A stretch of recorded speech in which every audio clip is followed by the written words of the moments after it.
Hi, this is Chris Ann from the farm at Beeman's Fork. I'm going to show you quickly here how I personally clip our dairy goats in preparation for kidding. This is Abby. She's half Nubian, half Alpine, and she is expected to kid later this week. I usually try to get them clipped about 5 to 7 days before kidding. I'm going to start here with just a regular pair of clippers, animal clippers you can get from any feed store or even Walmart, and I'm clipping up the sides of her tail. I'm going to leave a tuft of hair at the end, but I'm just cleaning up the sides here and underneath. And what this is going to do is it's just going to make it easier for her to stay clean and for us to keep her clean during and after kidding. And then I'm going to take my clippers and just run down underneath her tail towards her udder. You'll see that I tend to have a habit of holding my clippers upside down. This is just a personal preference. It keeps me from cutting as close. I'm just leaving a kind of like a peach fuzz type length behind. It's all personal preference. Everybody does this a little bit differently. But now I'm going to start shaving the sides of her udder.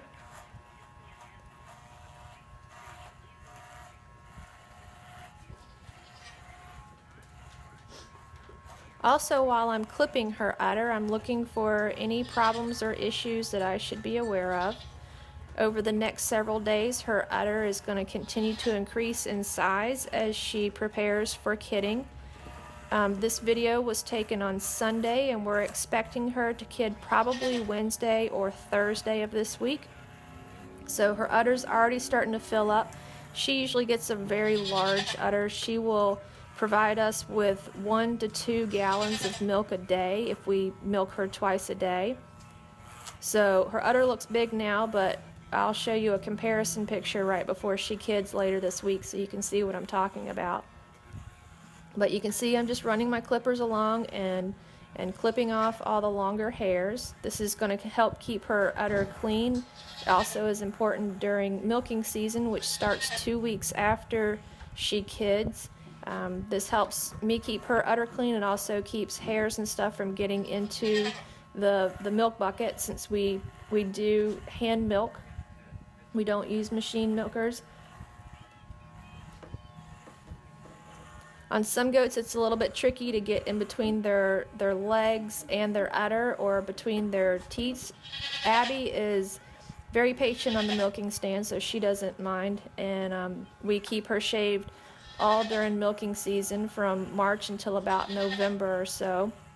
So she's pretty used to this and doesn't really mind having her udder handled at all. Some of our younger ones, it takes them a little bit to get used to, because the clippers vibrate and they make noise, and it tickles a little bit. So it's worth it to just get them used to it early in the season, or before the season starts, just so that you can help keep their udders cleaned and clipped throughout the milking season. And it's hard to see from this angle right here, but all I'm doing is clipping the side of her udder, between her udder and her leg, and up the front. And it's a personal preference of mine to keep her belly clipped, especially when we start milking in a couple of weeks for our own personal use. I tend to clip their bellies. Anything that's above the milking bucket, to me, is going to get clipped. I do this because I don't want stray hairs and dirt and stuff to fall into the open milking bucket underneath it. So it just helps me keep that area clean. Before kidding, I'll just kind of do a modified version of this and clip a smaller portion of her belly. But when we get ready for our milking season for personal use, I'll go back and I'll clean it up a little bit more and expand the area some. So here you can kind of see me doing her belly a little bit.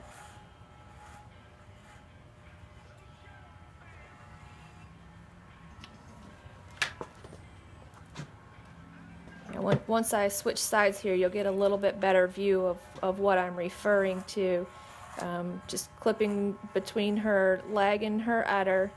Like I said, some goats are a little bit more tolerant of this than others, so it's well worth it to work with them on this to make it easier in the long run.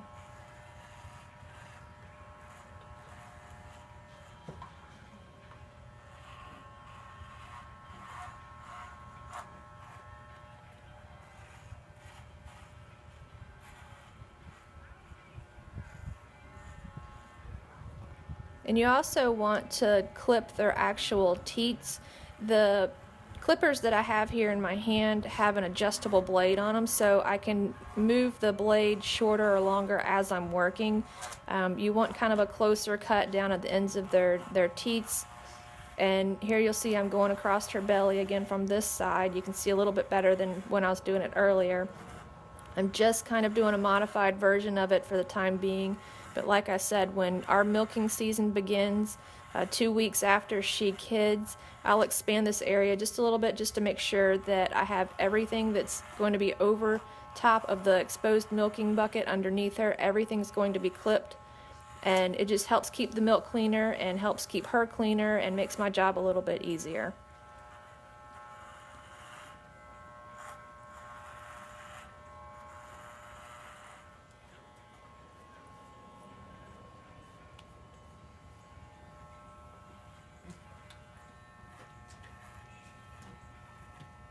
And don't worry if you're doing this for the first time, it does not have to be pretty. The goats really don't care.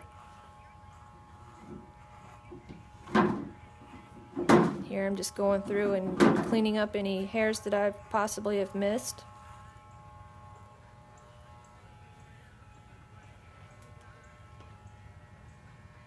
There I'm adjusting my blade to get a little bit closer cut down on the ends of her teats.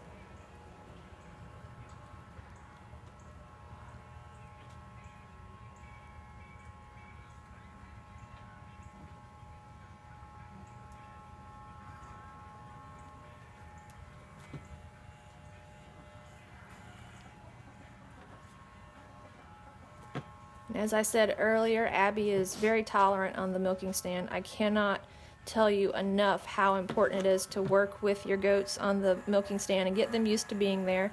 She's got a feed bucket in front of her, but she's already finished her food. She finished her food early in this process. She's kind of a fast eater, and she's still standing still. So we encourage our goats to be patient. We try to keep our sessions on the stand as short as possible, just so that we're not trying their patience and we want to end on a good note. Abby's always been very patient with us here, so we've been very appreciative of that. We have a couple younger ones that it just takes time and working with them, but it does pay off in the long run when you have a well-behaved goat on the milking stand, especially if you're hand milking, because kicking that bucket is not something that you want to have to endure on a regular basis. And then we'll just give her a quick brush over here and get all the loose hairs off.